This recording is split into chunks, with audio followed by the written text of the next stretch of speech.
আসসালামু আলাইকুম প্রিয় শিক্ষার্থীরা, কেমন আছো সবাই? আলহামদুলিল্লাহ অনেক ভালো আছি।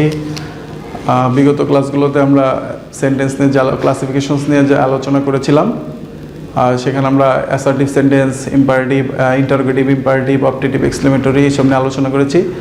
আমরা শুরুতেই যে প্রথম ক্লাসে আমরা দেখেছিলাম যে দুইটি ভিত্তিতে সেন্টেন্সকে ভাগ করা যায়। একটি হচ্ছে অ্যাকর্ডিং টু মিনিং বা অর্থের ভিত্তিতে, আর একটা হচ্ছে অ্যাকর্ডিং টু স্ট্রাকচার বা গঠনের ভিত্তিতে।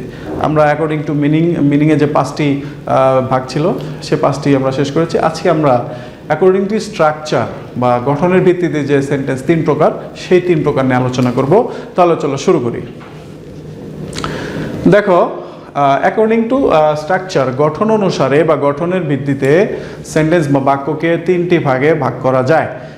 গঠনের ভিত্তিতে তিনটি ভাগে ভাগ করা যায়। হ্যাঁ, দেখো, একটি হচ্ছে সিম্পল সেন্টেন্স, আর একটি কম্পাউন্ড সেন্টেন্স, আর একটি কমপ্লেক্স সেন্টেন্স। মানে এগুলো স্ট্রাকচার অনুযায়ী এদেরকে ভাগ করা হয়েছে।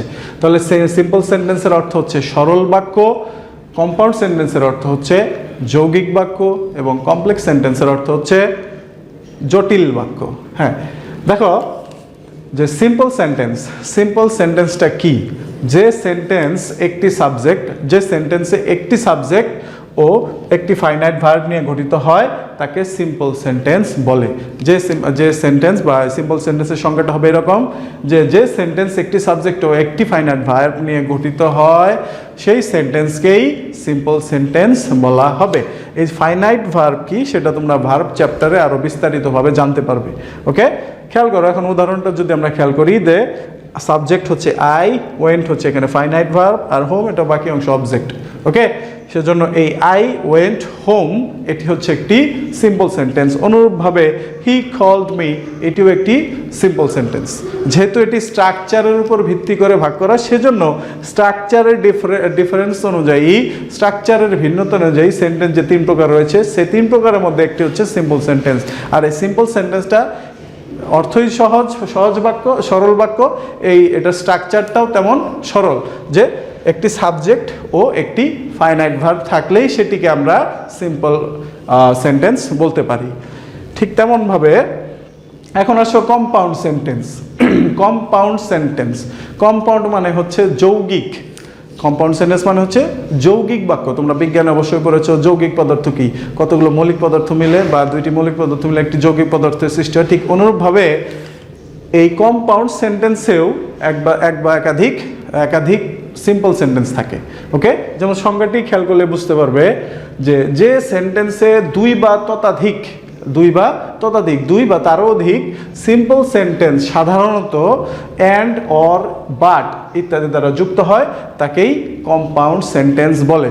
এখানে দেখো, এখানে সংজ্ঞাটি যদি বিশ্লেষণ করো তাহলে তুমি বুঝতে পারবে যে কম্পাউন্ড মানে যৌগিক, আর এই যৌগিক বাক্যে কি করা হয়, দুই বা ততোধিক সিম্পল সেন্টেন্সকে যুক্ত করা হয়। বা আরেকটু যদি বলি যে দুই বা ততোধিক সিম্পল সেন্টেন্সকে এক বাক্যে রূপান্তরিত করা হয় কিসের মাধ্যমে?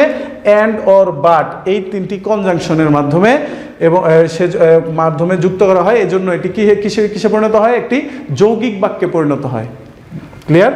যেমন দেখো, I went to college and he called me. I went to college and he called me. এখানে খেয়াল করো, and এর আগে একটি অংশ আছে, পরে আরেকটি অংশ আছে। যদি আমরা একটু খেয়াল করি যে and এর আগে আছে সাবজেক্ট প্লাস একটা ফাইনাইট ভার্ব প্লাস অবজেক্ট আছে, এখানে কিন্তু বাড়তি আর কোনো অংশ নেই। এজন্য এটাও একটা সিম্পল সেন্টেন্স। আবার he called me, এখানে he হচ্ছে সাবজেক্ট আর called হচ্ছে ফাইনাইট ভার্ব। এই দুটি সেন্টেন্সকে যুক্ত করেছে and। এই আমরা শিখেছি সংজ্ঞার মধ্যে যে and, or, but এই তিনটি কনজাংশন যদি দুটি সিম্পল সেন্টেন্স বা তার অধিক সিম্পল সেন্টেন্সকে যুক্ত করে তাহলে সেটি কম্পাউন্ড সেন্টেন্সে পরিণত হয়। ক্লিয়ার? তারপরে আসো কমপ্লেক্স সেন্টেন্স মানে হচ্ছে জটিল বাক্য।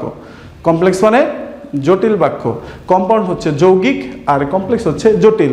এর স্ট্রাকচারটাও একটু জটিল। কি বলা হচ্ছে দেখো, যে সেন্টেন্সে দুই বা ততোধিক সিম্পল সেন্টেন্স, এখানেও কিন্তু যুক্ত করা হবে, সিম্পল সেন্টেন্স যুক্ত করা হবে। তবে কি উপায়ে যুক্ত করা হবে? খেয়াল করো, দুই বা ততোধিক সিম্পল সেন্টেন্স সাধারণত অ্যান্ড অর বাট, এই যে অ্যান্ড অর বাট এটা তো আমরা কম্পাউন্ডেই যুক্ত করে ফেলছি, কম্পাউন্ডে ইউজ করে ফেলছি, যেহেতু কমপ্লেক্স জটিল বাক্য সেহেতু আমরা এখানে আর অ্যান্ড অর বাট এই তিনটি কনজাংশন যুক্ত করতে পারবো না। এই তিনটি বাদে অন্যান্য যে কনজাংশনগুলো আছে সেগুলো ব্যবহার করে আমাদেরকে কি করতে হবে, এই সিম্পল সেন্টেন্সগুলোকে যুক্ত করতে হবে। ওকে, যেমন খেয়াল করো, when I went home he called me, when I went home he called me, এখানে দুইটি বাক্য রয়েছে, কমার আগে একটি, কমার পরে একটি। তোমরা অবশ্যই খেয়াল করেছো এখানে সেন্টেন্সের শুরুতেই when আছে, এই when দ্বারাই এই যে দুটি সিম্পল সেন্টেন্স, যেমন I went home এটি একটি simple sentence, he called me এটিও একটি সিম্পল সেন্টেন্স, এই দুটি সেন্টেন্সকে যুক্ত করতে when ব্যবহার করা হয়েছে। যেখানে কম্পাউন্ড করার ক্ষেত্রে আমরা কি ব্যবহার করেছিলাম, অ্যান্ড। এই কম্পাউন্ড সেন্টেন্সের অ্যান্ডটা কোথায় বসেছিল, দুটি সেন্টেন্সের মাঝখানে, দুটি সেন্টেন্সের মাঝখানে বসে সেন্টেন্স দুটিকে যুক্ত করেছিল। কিন্তু এই কমপ্লেক্স সেন্টেন্স কি করেছে, সেন্টেন্সের শুরুতেই বসবে এবং বসার পরে দুটি সিম্পল সেন্টেন্সকে যুক্ত করবে, এবং দুটি সিম্পল সেন্টেন্স, এখানে যে দুটি সিম্পল সেন্টেন্স আছে এটি বোঝানোর জন্য মাঝখানে একটি কমা প্রয়োগ করা হয়েছে। আশা করি বুঝতে পেরেছ।